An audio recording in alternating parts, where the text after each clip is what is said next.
Hello friends, welcome to my channel. Today, we discuss about William Wallace, one of Scotland's most iconic national heroes, met a fate as brutal as his legend is enduring.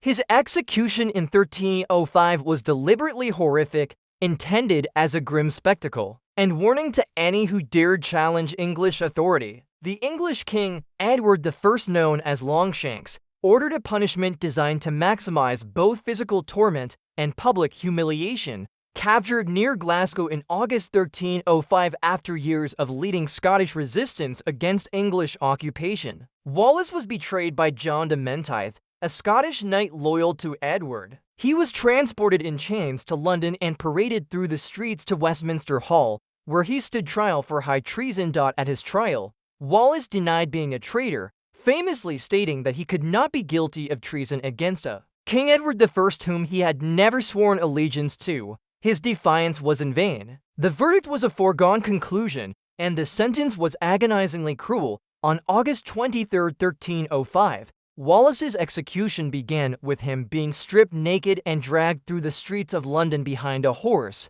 This journey to Smithfield, the place of execution, was deliberately humiliating and painful. Once there, the real torment began. He was hanged by the neck, but cut down while still alive, a tactic meant to ensure maximum suffering. While still conscious, his genitals were cut off, and his abdomen sliced open in a process called emasculation and evisceration. His internal organs were pulled out and burned before his eyes. Then his heart was ripped from his chest. Finally, he was beheaded and his body cut into for parts quartered. His severed head was placed on a pike atop London Bridge, a grim warning to all who passed.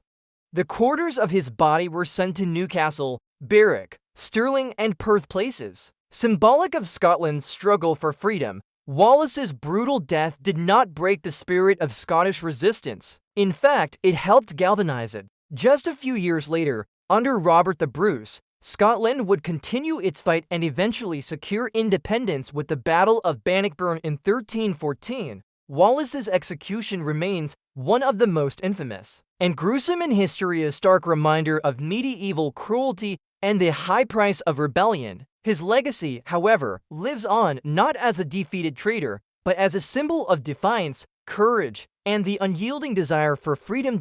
In the years following Wallace's execution, his martyrdom stirred a growing wave of national pride and rebellion. In Scotland, Edward I believed he had stamped out the threat by eliminating Wallace in such a savage, public manner.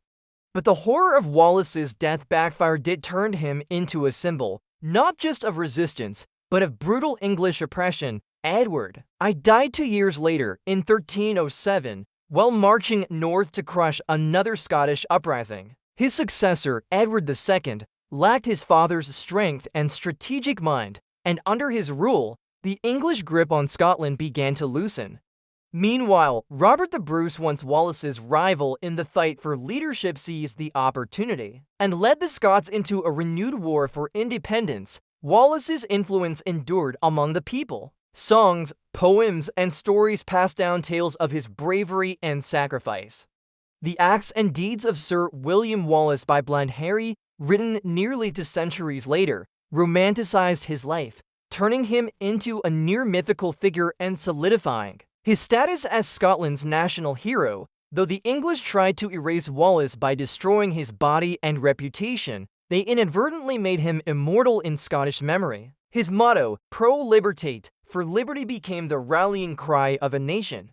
Today, Wallace's statue stands proudly near the site of the Battle of Stirling Bridge, and the towering Wallace Monument overlooks the land he fought to free. His gruesome execution remains one of history's starkest examples of political cruelty, a calculated act of terror meant to crush a spirit that, ironically, it helped to ignite. Wallace didn't die quietly or in defeat. He died resisting, unbowed, and fearless. And that more than any English punishment cemented his legacy as one of the great freedom fighters of history. Even centuries after his death, the echoes of William Wallace's sacrifice continued to shape Scottish identity, nationalism, and the cultural consciousness of a people who refused to forget him. His execution was not just an act of punishment, it was a performance of dominance by the English crown, designed to instill fear. But it had the opposite effect. Wallace became more than a man, he became a myth, a martyr, and a symbol of the Scottish spirit. His image was kept alive in secret during times of English rule and later celebrated openly when Scotland asserted its pride and history. Every detail of his horrific and the dragging through the streets, the slow torture, the public dismemberment was transformed into a narrative of unbreakable resistance. The method of execution itself, hanged, drawn, and quartered, was reserved for the worst traitors in English law, but in Wallace's case, it became the evidence of just how feared he was by the English monarchy. No ordinary death would suffice for a man who had once defeated English armies, liberated cities, and inspired thousands. They didn't just want to kill Wallace, they wanted to erase him, body and soul, but the Scots did not let that happen. Over the centuries, Wallace's name continued to inspire movements for freedom and justice, not just in Scotland, but globally. In the 19th century, as nationalist sentiment rose, Scotland saw a resurgence of interest